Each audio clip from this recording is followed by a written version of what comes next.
नमस्कार मित्रांनो. गोष्ट आवडली तर नक्की शेअर करा आणि चॅनलवर नवीन आला असाल तर आपल्या यूट्यूब चॅनल प्रो कॅपिटल मोटिवेशनलला सबस्क्राईब करायला अजिबात विसरू नका.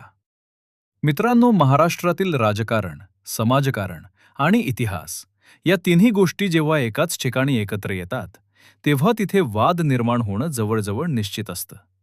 आज आपण अशाच एका वादाबद्दल बोलणार आहोत, ज्यानं बारामतीपासून संपूर्ण महाराष्ट्राचं लक्ष वेधून घेतलंय. हा वाद आहे एका रुग्णालयाच्या नावावरून. बारामतीमध्ये असलेल्या पुण्यश्लोक अहिल्यादेवी होळकर महाविद्यालयाशी संलग्न असलेल्या रुग्णालयाच्या नावावरून सध्या मोठा वाद पेटलेला दिसते. काही दिवसांपूर्वी एक बातमी समोर आली की या रुग्णालयाला अजितदादा पवार यांचं नाव देण्याचा प्रस्ताव पुढे येत आहे.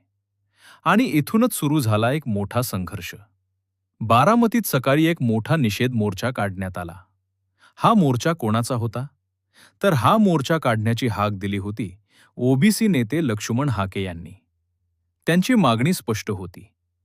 या रुग्णालयाला अजितदादांचं नाव देऊ नका, कारण त्यांच्या मते हे रुग्णालय आधीपासूनच पुण्यश्लोक अहिल्यादेवी होळकर यांच्या नावानं ओळखलं जातं. आणि अहिल्यादेवी होळकर हे नाव म्हणजे फक्त एक नाव नाही, तर तो इतिहास आहे, आदर्श आहे आणि समाजासाठी केलेल्या महान कार्याचं प्रतीक आहे. अहिल्यादेवी होळकर या भारताच्या इतिहासातील अशा राणी होत्या ज्यांनी राज्यकारभार, समाजकारण आणि धर्मकार्य या तिन्ही क्षेत्रात मोठं योगदान दिलं.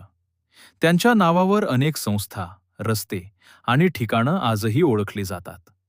म्हणूनच काही समाजघटकांचं म्हणणं आहे की अहिल्यादेवींचं नाव बदलणं म्हणजे इतिहासाचा अपमान आहे. पण या सगळ्या वादामध्ये आणखी एक मोठा ट्विस्ट आहे. हे तेच रुग्णालय आहे जिथे अजितदादा पवार यांचं पार्थिव पोस्टमॉर्टमसाठी आणलं गेलं होतं, त्यांच्या अपघाती निधनानंतर. ही गोष्ट समोर आल्यानंतर या वादाला आणखी वेगळं वळण मिळालं. काही लोकांचं म्हणणं आहे की अजितदादांनी बारामतीच्या विकासासाठी खूप मोठं योगदान दिलंय, म्हणून त्यांच्या नावानं एखादी संस्था असावी अशी मागणी काही लोक करत आहेत. पण दुसरीकडे धनगर समाज आणि इतर काही समाज घटक या मागणीला जोरदार विरोध करत आहेत.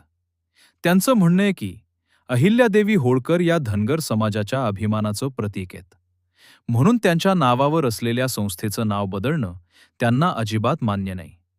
इथूनच सुरू झाली समर्थन आणि विरोधाची लढाई. एकीकडे काही लोक अजितदादांच्या नावासाठी आग्रह धरत आहेत, तर दुसरीकडे अनेक जण अहिल्यादेवींचं नाव कायम ठेवण्यासाठी रस्त्यावर उतरलेत. मात्र या सगळ्या वादामध्ये एक महत्त्वाचा प्रश्न निर्माण होतो.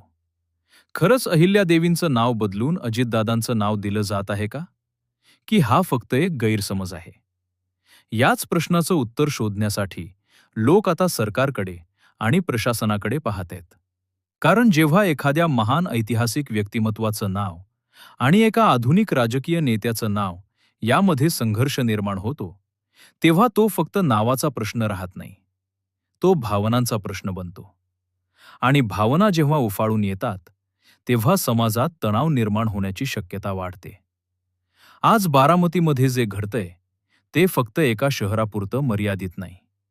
हा मुद्दा आता संपूर्ण महाराष्ट्रात चर्चेचा विषय बनलाय.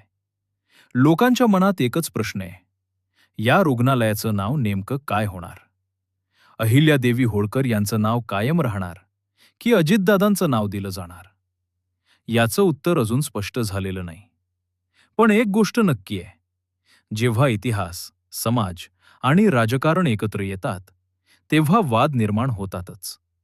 आणि अशा वादांमधून समाजाला नेहमीच एक मोठा धडा मिळतो की महान व्यक्तिमत्वांचा सन्मान आणि समाजाच्या भावना या दोन्ही गोष्टी तितक्याच महत्त्वाच्या असतात. आता पुढे या प्रकरणात काय निर्णय होतो हे पाहणं खूप महत्त्वाचं ठरणार आहे. कारण हा निर्णय फक्त एका रुग्णालयाच्या नावाचा नसेल, तर तो इतिहास, भावना आणि समाजाच्या सन्मानाचा निर्णय असेल. धन्यवाद.